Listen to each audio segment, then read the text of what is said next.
So next up is Laura. Now, if you look in the handbook, she's done amazing things, a big list of amazing things. Lots of big projects, big numbers, and clearly, obviously knows her stuff. When I saw Laura presenting the keynote in IS at Detroit, a bit more informal perhaps, introduced herself as being an engineering groupie, I believe. But no, she's got a lot of good things to say. Listen carefully, you'll hear some good stuff. Laura, welcome on stage.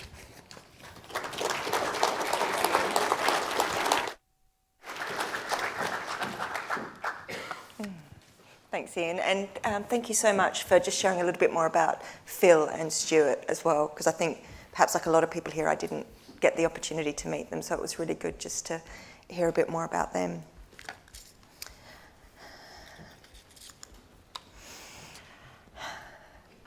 Let's talk about George.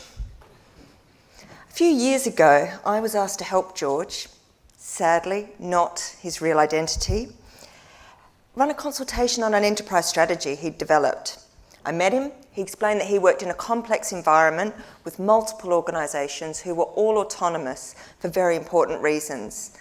And he needed them to work as one team, even though he couldn't order any of them to do so. George decided the answer was a strategy, and he gave up a long weekend to write it. He was really proud of it, and he was pretty surprised when he found that upon sharing it with everyone else, the others weren't as supportive of it as he thought they'd be. Now, at first he thought, oh, they just haven't understood it. So he doubled down on his education and his selling of his strategy. Do you think that worked? No, it didn't work. But I think there's something really relatable about George's reaction to that situation. In the face of complexity, it is a very human reaction to try and find the thing that you can control. He removed what he saw as the chaos and he tried to bring order. But in the process, he ended up alone. And if you're alone, you're not right. Even if technically you're right. It's a seductive trap to fall into. Other people are messy, wrong, hard to convince. And maybe engaging and influencing others isn't what you signed up for. But a misconception that I want to tackle this morning is that systems engineers are not good at influencing. Because I've done my research, and I believe you are all perfectly placed to be highly influential. To convince you, I'm going to share a little bit about me. I'm then going to talk a little bit about you in general terms. I'm then going to talk a bit about other people in even more general terms. As I go, I will broadly connect it to a wider body of evidence, but I'll focus in on some practical tips and tools and what it means for you in real terms. So first, a bit about me.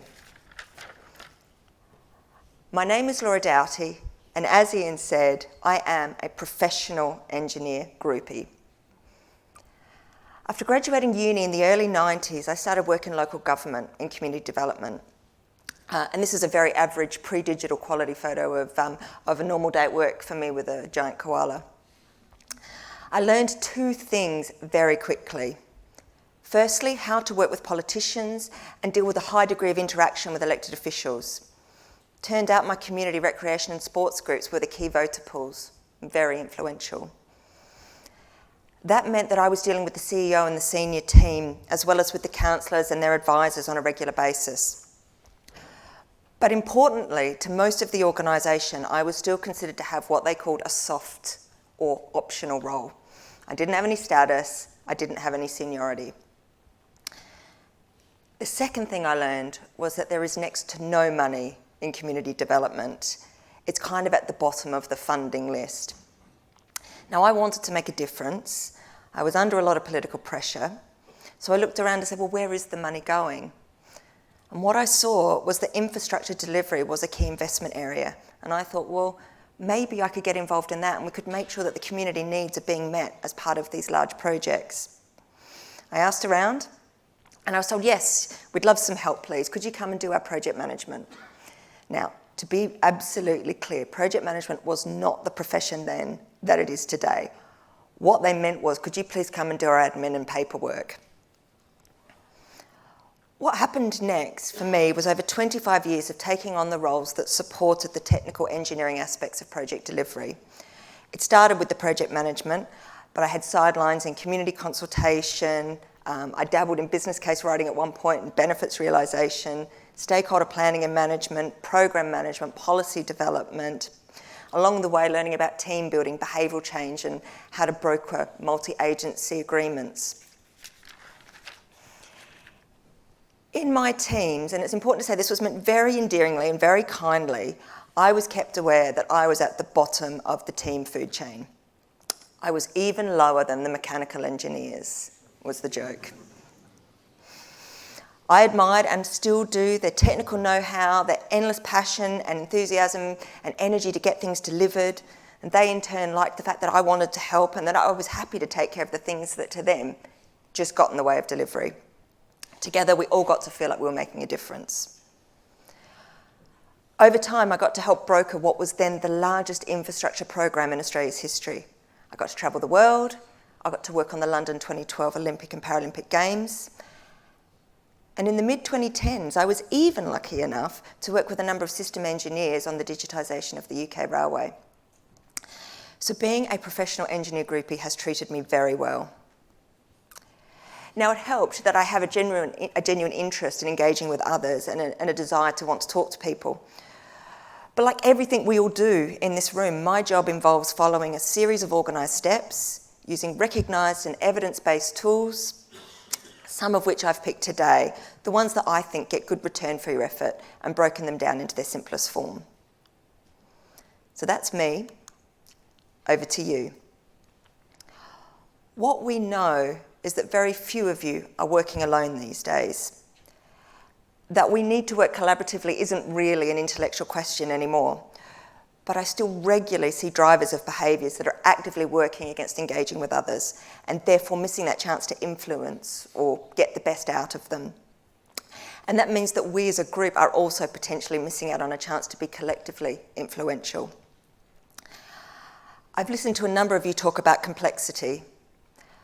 A consequence of all these new methods of understanding and explaining the world means now that a persuasive answer isn't really an option to come from any one of us.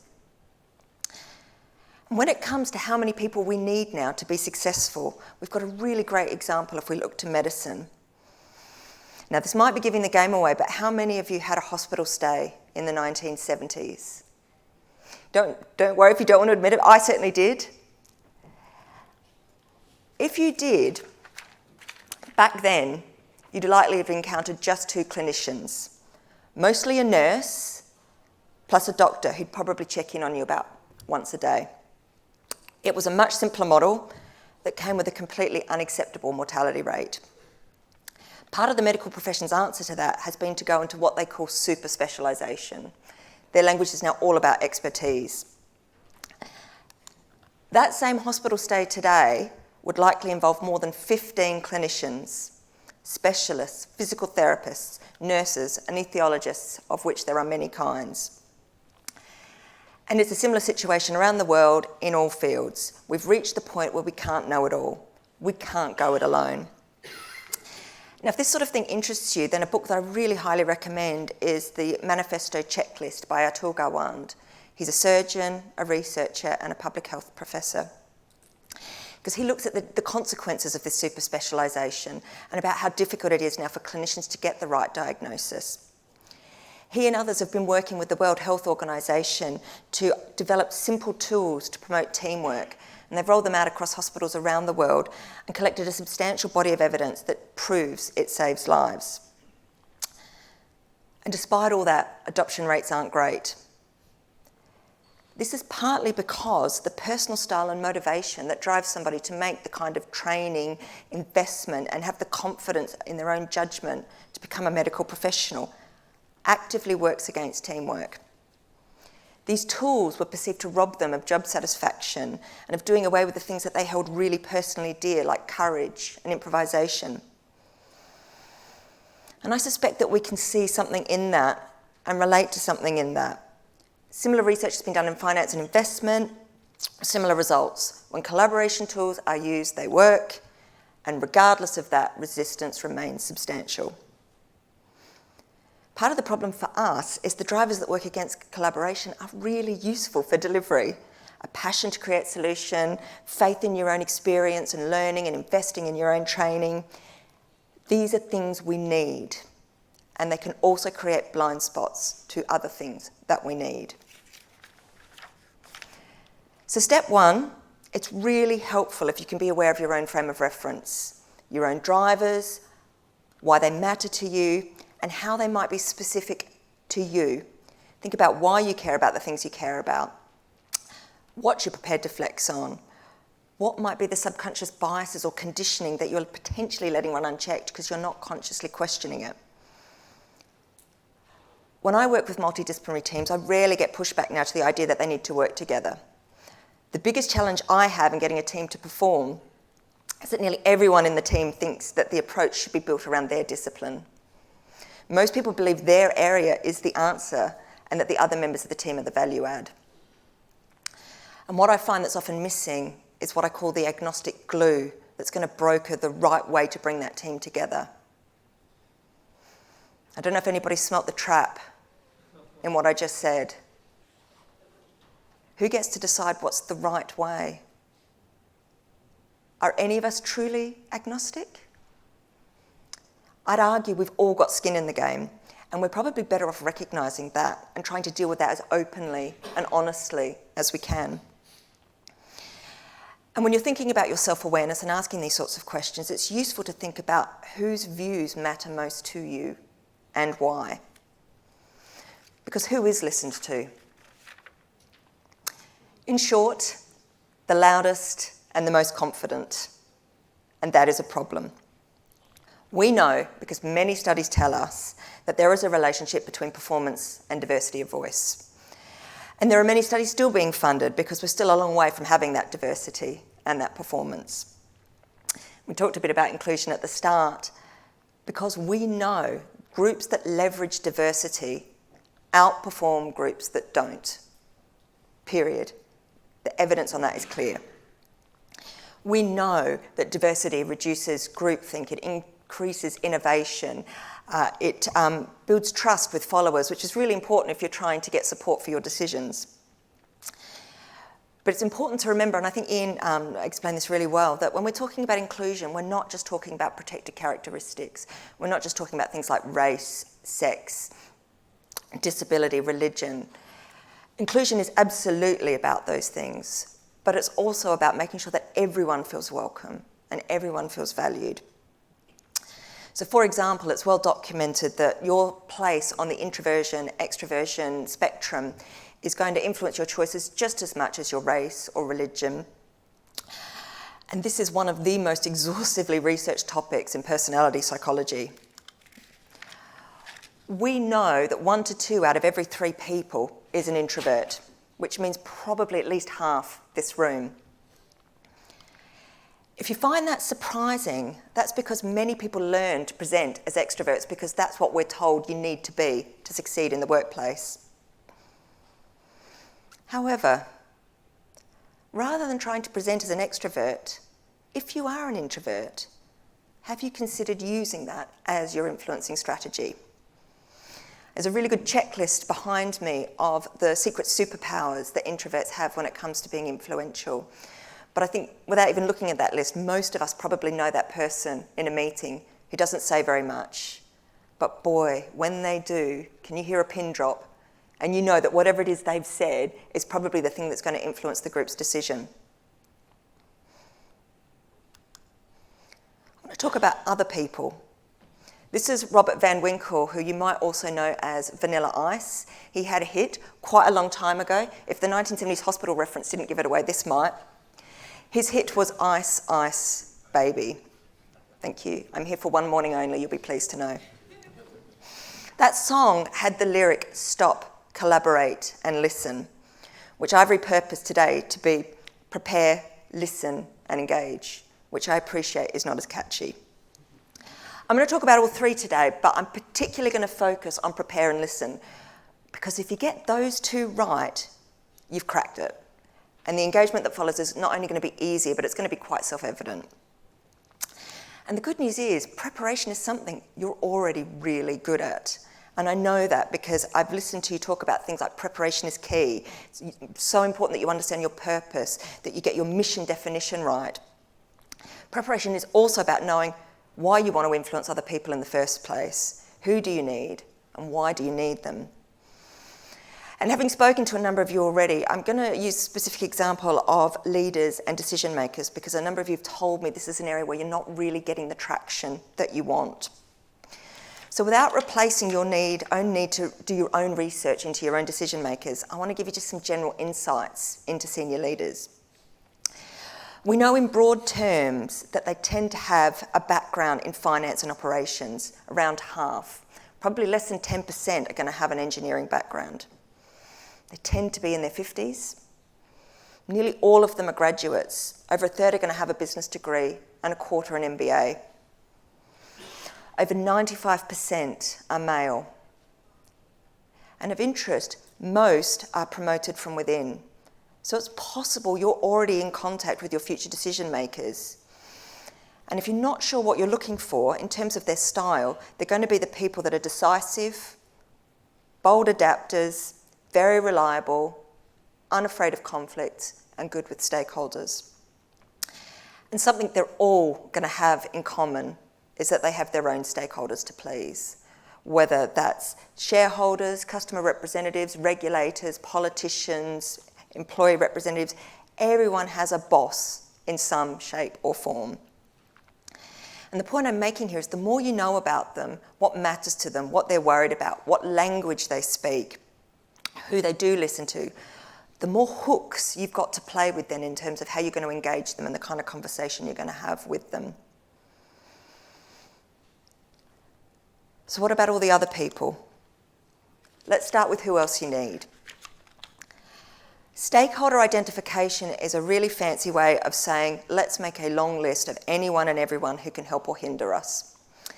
This behind me is my starter prompt list to help me make that list, which you might find useful to build on.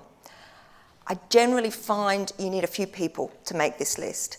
Some people like to do this in a meeting, others prefer to reflect, make their own lists and then compare. But remembering my earlier point about inclusion, don't just default to a stakeholder workshop. Allow for a range of ways for people to work and share what they do. Once you've made your long list, the next step is to work out how you need to engage with these people. And to do that, I start first by making sure I know why I need them and what I know about them. Now, you've probably seen something like this before. It's called a stakeholder map. Now, my caution with something like this is not to limit yourself to the traditional mapping areas of influence and interest. I'm not saying this isn't useful. I just think on its own, it's probably not going to give you enough information to inform your actions. It's a bit like a SWOT analysis. Useful for brainstorming, but kind of what next? My stakeholder mapping tables tend to look a bit more like this. Now, please don't think you have to read this. I've put it up here to illustrate a point. That perhaps this is starting to look a little bit more like what you're used to, maybe a very basic requirements capture. Though clearly, I didn't do this indoors, that would kill me. I would rarely show this to my stakeholders. This is what I call something that lives behind the curtain because it's just not relevant to them. It's too much information. It's not keeping things simple. But for our purposes today, I just wanted to flag that there are two columns on here that kind of make or break this for me. The why column and the drivers column. Let's start with why. If we don't know why we need someone, that's a pretty good point to stop and do some more work to make sure we know that we do. Once you know why you need them, you can start to map them to your objectives. In this example, it's very standard stuff. You know, we need them because we need them to make a decision. We need them because we need to avoid a conflict with something else that's happening. We need them because we need to get aligned on sharing resources. We need their content and input. And it's content and input that I just want to stop on for a moment and talk a little bit more about, because this is something that's really one of those key sort of aha moments for me that got me to rethink why we engage with others and what it means to actually invest in a relationship. Just over 20 years ago, I was the consultation manager on a new road project along the coastline in southern Australia. We had a really large team, lots of consultants, coastal erosion, biodiversity, you name it. Very big public consultation program, a specific consultation with our Indigenous community. We wanted to make sure that we avoided any significant sites in the layout of this road. And when we held our consultation meetings, I was really surprised that we met with a lot of unhappiness from the Indigenous community. That we would expect them to share their intellectual property, to them just as valuable and important, if not more so than the biodiversity stuff we were paying for, but we would expect them to give it to us for free. And that led to some really major changes in our approach, and for me, it really opened my eyes to the value of what other people share with us. We couldn't succeed without their input, but we weren't treating them that way. And the point is this: the considered ask of others for their input in a way that shows you genuinely value it is, in and of itself, a key influencing strategy. I mean, immediately your product becomes better because of their data, the quality, the performance. So automatically it's easy to influence others if you've got a better quality product. But the people who provided that input are now probably also using their influence to help get this adopted. And some of them are also the people that are going to help implement this at the end of the day. What you're starting to do is build a coalition, and you're no longer on your own. Once you know who you need and why you need them, you then need to find out what their drivers are and what matters to them. This is probably the most important step: the listening and the intelligence gathering. Now, I'm not saying that you aren't going to be expected to demonstrate your own intelligence and competence here, but the way you do that is through the quality of the questions you ask. And if we go back to medicine for a minute, the first step in that process is usually diagnosis, and it's no different here. And many of you are already familiar with this. You need to understand what you're dealing with, and asking questions is a good way to find out more. And the great news is I know you're really good at asking really good questions. So for this reason, I often suggest that during your preparation or diagnostic phase, whatever you want to call it, involves interviews with the people you know you really need. And if you're going to target senior leaders as part of this, make sure it's a short interview. Limit your background and context to the bare bones. I promise you they need less of that than you think they do. You might want to rehearse it with somebody. And get into the questions as soon as you can. And again, think carefully about your questions because you're probably not going to get to ask many. And then you listen. And you listen some more. And when you've had enough of listening, you listen some more. Because this is when you find out the surprising truths. This is when you're learning and finding out things you didn't know. And I'm not saying it's going to be easy. It's going to be really hard. Because you can imagine they're going to be saying things and your brain is going to be going 1,000,000 miles an hour. That's a great idea. That's a terrible idea. We could do that. That reminds me of this. Did I put washing detergent on the shopping list? Your brain is going to be doing all of these things. You're going to be making judgments in the moment because that's how we got here as a species, by being able to do that. But in this moment, that is not helpful. Now, it'll happen. Be kind to yourself. Don't give yourself a hard time. But when it happens, just go, that doesn't help me right now. I'm just going to put that to one side and get back into the listening as quickly as you can. Once you've identified and really understood your stakeholders and where they're coming from, what their needs are, what their drivers are, you've learned those surprising truths, then it's your turn. Now you get to prepare your engagement approach. Who are you going to put in formal working groups because you realise they need to listen to each other? Who needs a dedicated one-on-one relationship manager? And who's probably going to be the best person to do that? Who only is going to need the occasional written update after something happens? But who's the opposite? Who actually probably needs to come in and join your team and get right into the heart of this? Do we need to hold a special event with external thinkers to stimulate new and different ways of thinking? That'll never work. I've said it before, but you will be truly surprised at how easy and how quickly this stage can move because you've done the heavy lifting with your preparation and your listening. It is at this stage, though, that you do want to think about messaging. What are you saying and to whom? Who wants just the facts? Who likes a story? How busy are they? How much are you going to need to edit down to make it relevant to them? Thoughtful editing is both a kindness and a form of influencing your stakeholders. When my team are preparing things, we're regularly asking ourselves, have we been as kind as we can to our audiences? And I met recently with my CEO at Sellafield, Martin Chown, and I happened to tell him that I was doing this talk, and I said, I imagine lots of people in this room would love to talk to you, Martin. What would be the way to engage you? What would you be looking for from this group? And his answer was that he thinks that we should ask for help. We ask for help from others to create a more engaging way to build a conversation. So he suggested, for example, if we had sales teams, that they could help us to frame what we want to say and translate it into a language that's going to make sense to people like him. And I thought, well, that's really interesting, really useful. Different type of coalition to what I'd been thinking of, but still a coalition. And since we're talking about Sellafield, I will put in a plug for my colleague, Rob Black, who is presenting tomorrow afternoon in tutorial 4. But I also want to talk a bit about Sellafield and what my current focus is right now, which is about tactical empathy, which is a very close cousin to curiosity, which I know is something that is a passion for many of you. At Sellafield, we're currently in the business of decommissioning. This is about safely and sustainably cleaning up the country's highest nuclear risks and hazards. Many of our facilities are close to the end of their life, and we now have a large capital program of new facilities. But what we also have is a pretty poor track record when it comes to delivery. We take too long and we cost too much. So we've brought in 4 world-class partners to help us, and we bought them all separately, a bit like a band. We bought the best lead singer, the best drummer, best guitarist, best bass player. And they got to meet each other for the first time on day 1 of the job. We now need them to work with us as one team to deliver £7 billion of infrastructure over 20 years. And we need to do it better than Sellafield ever has.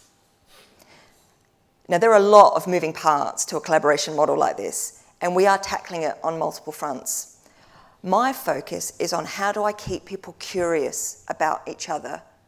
Given my story at the beginning and George and about how in the face of complexity our instinct might be to kind of drill down to the bit we can control and keep our head below the radar. And that's where tactical empathy comes in. Now, I'm going to give you a break from my voice for a minute, and I'm going to hand over to Chris Voss, who is a former FBI negotiator, who's going to explain what tactical empathy is. And I'm going to use our own Chris in the room to help me with playing the video. Empathy is becoming completely aware of the other side's perspective, their point of view, their take on things, how they see it, and what they feel. It's not agreement in any way. It's not compassion. It's not sympathy. Let's tactically take what we know to be the case and apply it in our interactions. You know, there are human nature rules that apply to all people. It doesn't matter if you're a terrorist or a businessman. And if you can really get at what's driving someone, you can change their outlook and you can change their decision-making. You have to understand what their rules are. I have to understand what your rules are, and I have to respect those. I don't necessarily have to adopt those rules, but I've got to understand and respect what they are.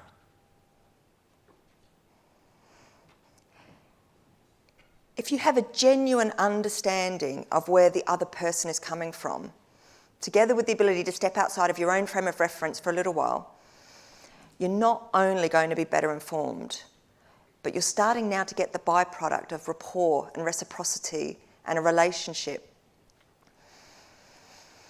And I want to stop and just think about that for a minute, because what I'm saying is this: being influential, truly influential, it's not this, it's not speaking at a conference, it's not networking events, it's not, hey, jazz hands, look at me. It's you taking a genuine interest in someone else and them feeling really heard. And that is what's likely to increase your chances of a positive, influencing relationship. And here's the thing: you're great at that. A one-on-one relationship is not only less confronting than what I'm doing right now, it's much more powerful. I only have one watch it for you though in that, and that is that you might need to curb your enthusiasm, at least initially. Key to this is patience and not jumping in too fast with what you want. That comes later when you've gathered all the information. I made the assertion at the beginning that I think you're all perfectly placed to be highly influential. And I think most of the things I've gone on to describe are just tapping into capabilities and approaches you already have. But that doesn't necessarily mean this is something that you want to do or that you have the time to do. And that's absolutely fine as well.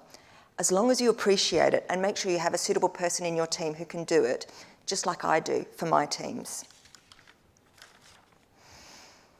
I've shared my story today so that you know a little bit about my frame of reference. And I've asked you to reflect on your own frame of reference and your capabilities and how you can use them to take best advantage to influence others.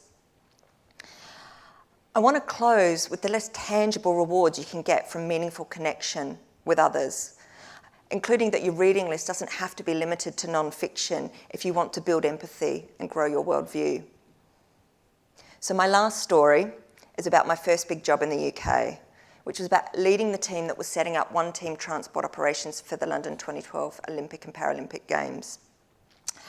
On my first day, I met with the senior client representative who was perfectly professional, lovely, charming, and absolutely clear that had he been in charge of the procurement, there was no way he would have given it to me and my team.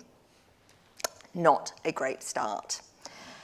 Now, there was plenty of book cover judging going on. I, for my part, was looking at him thinking, oh, this ex-military guy hasn't really adapted to civilian life, has he? He was thinking equally flattering things about me. But we couldn't avoid each other. So we did our best, and we did just okay. One day we were meeting about something. I genuinely cannot remember what we were talking about. But during the meeting, he got a call from his wife, and he stopped and had to sort something with her. And after he was done, he talked about her. And it was absolutely clear from the way he talked about her that he loved her and he regarded her so highly. You know, it was clear that in their family, he saw her as the intellectual and practical powerhouse. And there was something about the way he talked about her that opened my mind to him. And suddenly I saw something and I worked with that. And eventually we got to a place where we actually knew how to get the best out of each other. And what followed was 3 years of really good professional success. We achieved our goal, which was to make sure at Games Time Transport was never in the headlines. But that's him in the photo, the person in the front. The person in the back is my partner. This is an absolutely dreadful photo that I took on a joint family holiday together. We were clearly having too much fun for me to get a decent photo in. The point is, he's one of my dear friends now, and I'm so lucky to have him. So the point is, we connect with others and we're kind to others because it helps us professionally, it helps us influence. But it also might just influence us right back. Thank you.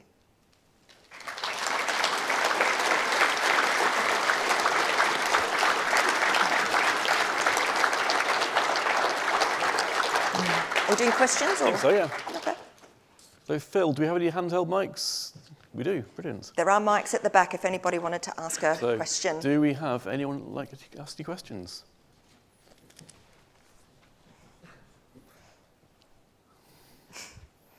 That's it. Make him run. Exactly. Thank you. Okay, let me just check.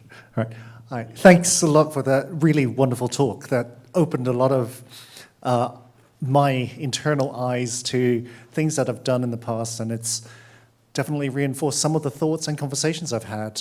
By the way, my name is Mark Chang. I'm going to speak later on from PA Consulting. So I'm a consultant. I'm supposed to be able to do what you've just talked about. I can't.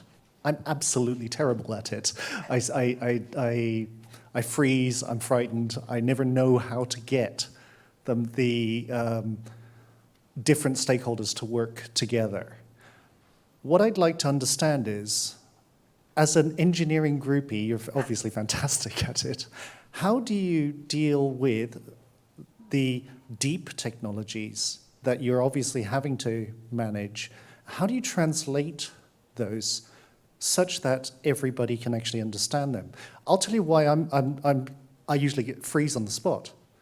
Initially, it's because I'm a technologist, which means my head was always in my books. Originally, I found the way to connect to people was to look at my shoes, then maybe their shoes. I've never actually looked at their face. Sorry, that's a long question. No, it's a really good question, Mark, and hopefully this will help other people as well, because you're right. What you're dealing with often is really difficult to explain, and you are being asked to do that with a wide audience. So where I start, because clearly I'm not technical, so I'm often a good starting point, because if you can get me to a point where I get it and I can explain to someone else, that's usually a pretty good start. So it's finding those safe people that you can prepare and practice and get your messaging right. But it's really interesting, actually, because I work on Project 13, which is part of the government's construction playbook, and we're working at the moment, we're helping with some digital guidance material, and we're having this debate all the time, because the room are half people who get it, who are technically so proficient, and half the room are like me who don't. And so I then have a conversation along the lines of, can we make this simpler for people to understand? To which the response I get is, well, I think they just need to be better and smarter and try a bit harder. And I'm really lucky, actually, that there is, I don't know if anybody knows Davin Crowley-Sweet, who is the Chief Data Officer at National Highways. And he talks about the fact that when he's trying to persuade the business, and National Highways is about, I think it's about 10,000 people, and he has a team of about 50. And he says, I can either train 10,000 people to speak data, or I can train 50 people to speak the business. And I think that's what it's about. It's about training, it's about development, it's finding the people who can help bridge that language barrier, because I think the mistake that maybe can be a bit intimidating, that leads to the kind of the, oh, I don't want to be here, is that you start to try and work that out in the meeting and in the room with the other person, and that's not going to work. That's too much to ask of anyone. It's about, back to the steps, preparation, do your homework, find the right people who can help you translate the language and get and prepare and listen to them, engage, so that when you go into the meetings, you've already got some of that ready to go. I hope that helps. Thank you. See over there.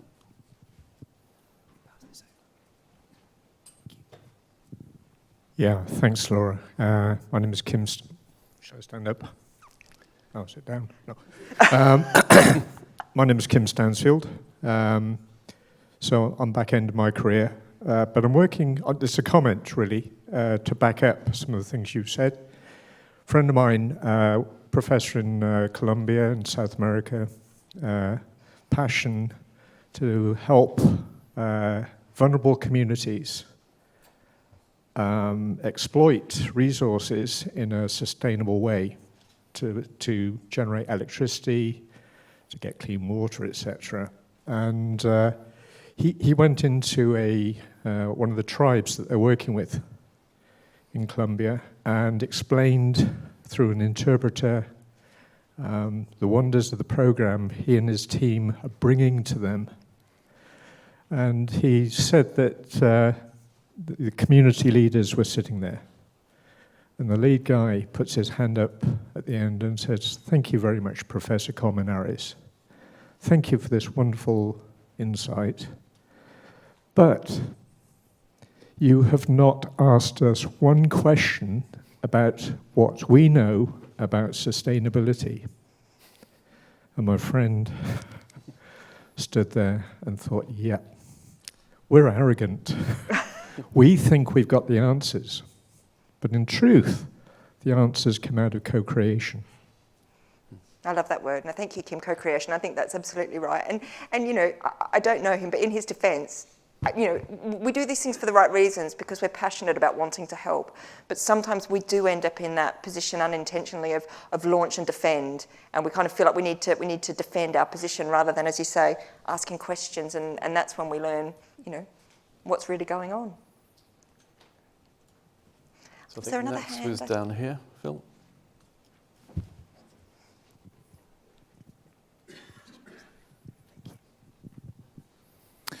Hi, my name's Ross McMurran. I work for a company called FreeSK. Previously worked for some big multinationals where we've been encouraged to do similar kind of stakeholder mapping.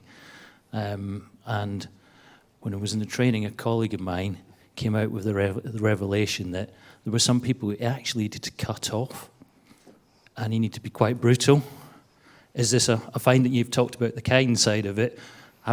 Do you also see that side as well? Yes, absolutely. And I think it's a good point, Ross. So, I mean, and saying no is hard. And actually, sometimes you've got to do more work to cut someone off than it would be to engage them. And so sometimes people stay in the program even when it's not helping, because actually people don't want to have the difficult conversation. But I would say that part of kindness is about boundaries. And I think, that your ability to be kind and helpful and successful is limited by your boundaries. And if somebody needs to come out, then I think it does need to be dealt with. And the kind thing there is about treating them with dignity and honesty and clarity about what's happening. It's not just ghosting them and letting it kind of like, oh, I haven't heard about that project for a while, what's going on? So I think yes, sometimes it is about saying no. I appreciate it's not easy. And, it's a bit like, sometimes we get uncomfortable about even having a nice conversation. Now I've got to go and have a really awkward conversation with somebody. I definitely don't want to do that.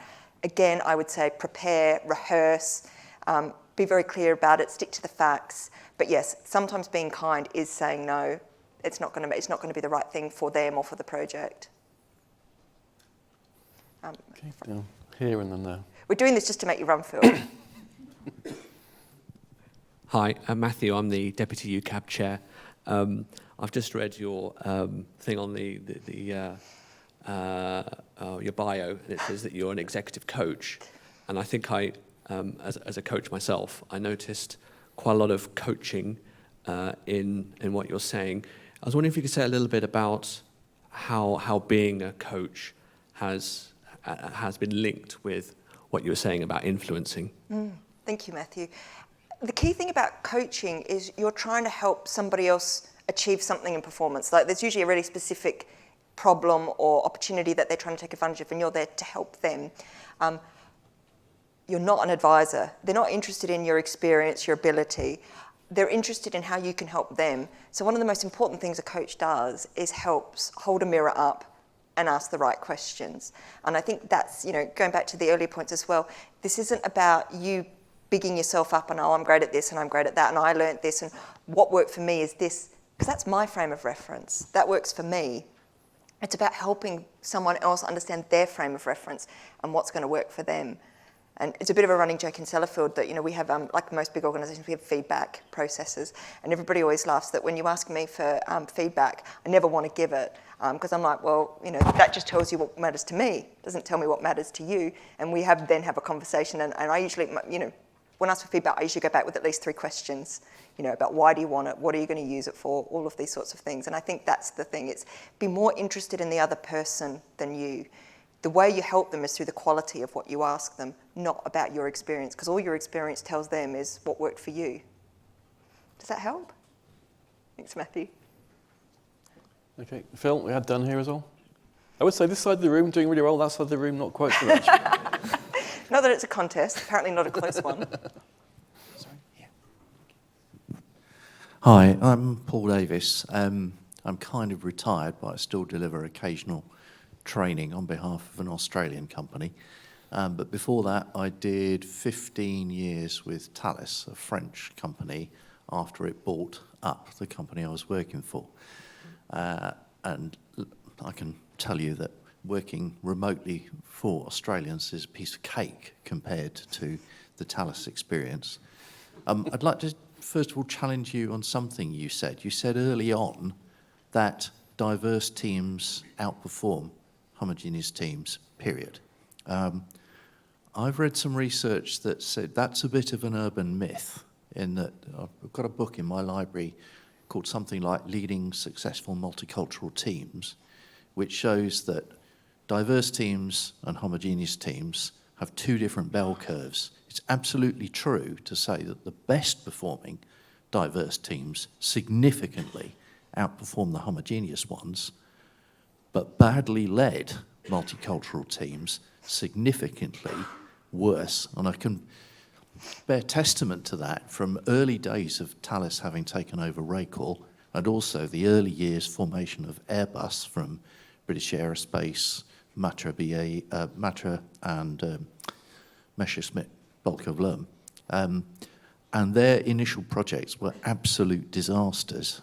So Airbus now, or in the early 2000s, realised that before they put a project team together, they had to do a 2-week intensive course with a non-real case study to work out how the different teams could work together.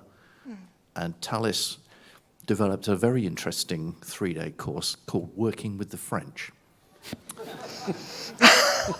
which was really key, but, and this is where the question is going, it kind of died a death because engineers typically didn't get it, and they didn't carry forward the lessons of those integrations into their project lives. As soon as they got back into their local teams, they reverted to type. So first of all, do you agree with the research about the different bell curves? And thanks very much for giving us a description of the playing field and the playbook for making it successful. But how do you get it over to engineers who are not, I have to say, good listeners? If you give them a problem, it takes them about 100 milliseconds to come up with the first solution that they think of, and they just run with it. It's very difficult to change their perspectives. I've uncovered this during training as well. So what's the secret of getting it across to engineers as opposed to, say, finance and operations people that form the bulk of the CEOs that you talk to? Great. No, thank you, Paul. Gosh, such a lot in that. So let me start. Don't let me forget about your points about diversity, because I think it's a really good point. But to answer your question, I think you're right. I think it's naive to think you can send somebody to a course and they're going to come back and, everything's changed. So I think part of it is about application and day-to-day reinforcement, and that's why, of course I would say this, but having somebody like me in the team as opposed to, a drop-in or a one-off is important, because repetition, and finding the avenues where you can hook it in. The nice thing about working with engineers, and I hope this came across, is that I kind of like that drive to get stuff done and that passion and that, right, this is where we're going. Because I can work with that, because you hook other things into that and you negotiate with that. I would rather that than somebody who doesn't want to do anything until there's a perfect scenario. And I think we've probably all met those people, but they make me want to cry. Whereas at least there's a momentum there, and you can work with that. So, and I appreciate that's not for everybody, and maybe that comes back to your inclusion point. I think it's really important that whilst we know that diverse teams have the potential to outperform, and that is certainly what the studies tell us, my immediate comment was, but it's really hard. And I don't think that's fair. What I would say is it's really different to what we're used to. It's a different way of leading. It's a different way of working. And we can't just say, oh, well, here's diversity, off you go, and think that the old ways of working. It's a bit like, people always say, why doesn't matrix management work? Well, it's because we keep trying to implement it like it's a hierarchy. If you're going to implement a new model, you're going to have to do it differently. And I think that's where some of this inclusion goes wrong. And, I've seen it. I've been it. I've been the person who's been brought in as an agent of change. And then nobody likes me because I'm different. These things, so I think you're right. It is harder. As I say, I think it's harder because I'm still old school in my head too. But actually, it's just different. And we have to think about it differently. So we have a question down here. Tom, Phil.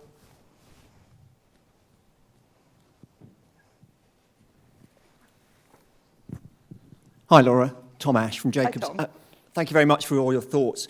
A quick one on art versus science in stakeholder management and influence, in that everyone in the room probably loves tools and techniques, but most of our tools for stakeholder engagement, stakeholder analysis are very static. And one of the main challenges is then making them dynamic and making them live through the life of a project and how they evolve. So just some thoughts and comments on how you take those static views and then take them forward over time. No, thank you, Tom. I'll be honest, my bias is always towards a human solution rather than a system solution. I think systems are great for tools, but a bit, after you've done your homework and your research, quite often the things that I end up coming back to in terms of what's actually going to make this work are people. People have the relationships. And one of the most employed strategies I often use are relationship managers. So people who now are accountable for looking after certain relationships in the project. Now, the downside to that is, of course, people move on, people change. And, as I said, we're working on a 20-year program at the moment. And, and it's odds are good that the people who are in the hot seat today will not be the people in the hot seat in the future. So that is where my strategy has some weaknesses, because of the fact that I am very heavily dependent upon the people and the relationships that are there today. So we are about using systems and tools, but I'll be honest with you, I'm yet to win the cultural challenge of getting people to use a CRM. Every organisation I've worked for, we've had one. Every organisation I've worked for, nobody's used it. And the only time I've ever been able to make it work is where it's actually been somebody's day job to go and interview people after they've engaged and then go and fill in the system for them, which is a fairly expensive way to go. So I think the good thing about people is they pivot, they're dynamic. The bad news is they change, and therefore you have to continually reinvest in the new people. But I do think that's how you keep it alive.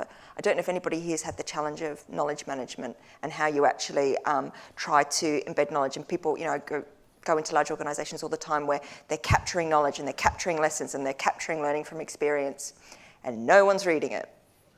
Because we're engineers and we want to create new solutions and we want to do it our way and we're different and we're special. Where knowledge management tends to work is when you've taken somebody from the old project and you've moved them into the new project. And they're like, well, we tried this and it didn't work. And then you get that, well, we're different here and we're special. Oh, yeah, but if you turned it 90 degrees or you made it green, oh, yeah, that would work. And that's where the dynamic comes in, and that's where the flexibility and the ability to pivot into the new thing. So maybe not surprising, given my topic, but my answer, if you want to keep it dynamic and current and alive and real and flexible and tailored, is use people and support them with the tools and techniques. It's not perfect, but I haven't got a better answer yet.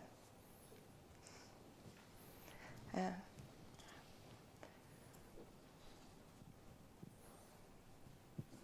Hi, my name's Emmanuel Sanya. I'm from Kinetic. I recently just started my career. I've been training for, let's say, the best part of 6 months now as a system engineer. And great training. First project I'm thrown into, they've told me what they want now. And from the training I've received, that's not how a system engineer works, essentially. So when I'm hearing you talk about the power of influence and all of that, in terms of my career development, how do I appeal to my seniors because as you said, I'm an introvert as well, so even this is quite uncomfortable for me speaking out in such a large group. But how do I have more influence, essentially, to actually overcome such challenges in my career? And thank you so much, because you're probably asking questions that other people are thinking who also don't want to grab the mic and ask it, so I appreciate that. So again, I would come back to the art of the questions you pose, and I would probably sit back and reflect on kind of some good questions about what you've learned in your training and what you're being asked to do now, and where you see them diverging, and I would be asking some why questions. Why is this? And very much with a seek to understand. And I would also play the I'm quite new card.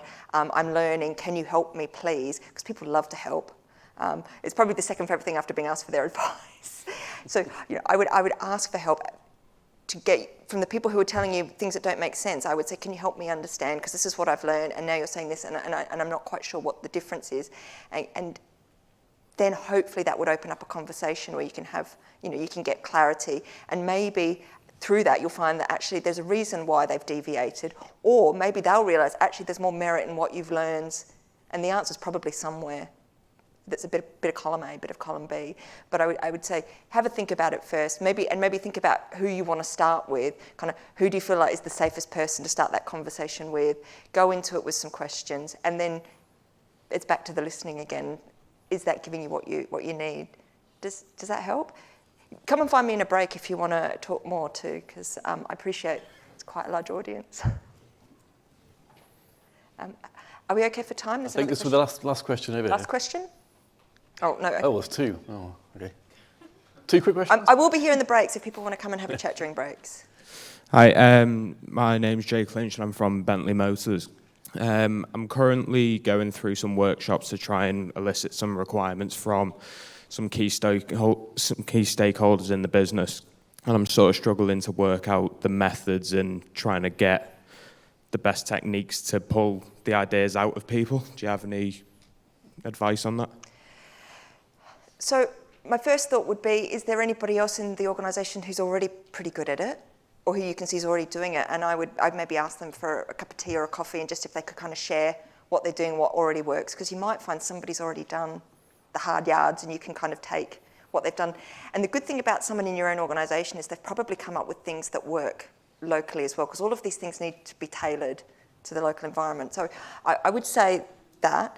If you haven't got someone though who's already doing it, then I would probably talk to a couple of teammates, and I'd use the steps, maybe just try and work out, do we know who we need? You know, using the prompts, have we got a list? Okay, and then I'd start with okay, what do we know about them? You know, why do we need them? And if you're not sure, then you could maybe go and interview a couple of them, and I think, you know, start to grow it that way. But I'm definitely a big fan of don't start from scratch if somebody else has already had a first go. Go and learn from them. You might have to do it slightly differently than they've done, but hopefully it means you're not starting with a blank page either. So we had one gentleman down here, I believe, and that was our last question.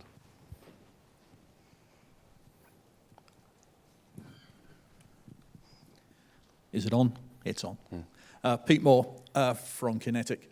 It's an observation that something that has given me a thinking point is that as systems engineers, we often really like getting the context right, understanding the context of a problem or a solution, depending on where you are. And it made me think whether I spend too much time setting the context in stakeholder engagement and unconsciously or consciously framing what I expect from the stakeholder and constraining what I expect. And actually, from Emmanuel's comment there, as someone also at Kinetic, but at the other end of my career, am I constraining someone like Emmanuel in what I'm expecting him to contribute? And I wonder, well, I've got to think about a bit more how the art of getting that balance right between giving enough information but not constraining their input. Wow, well that's amazing. And that's all it really is. It's just catching yourself, isn't it? And just asking yourself a few tough questions. So thank you for sharing that. That's brilliant. What a good note to end it on. So fantastic. Thank you, Laura.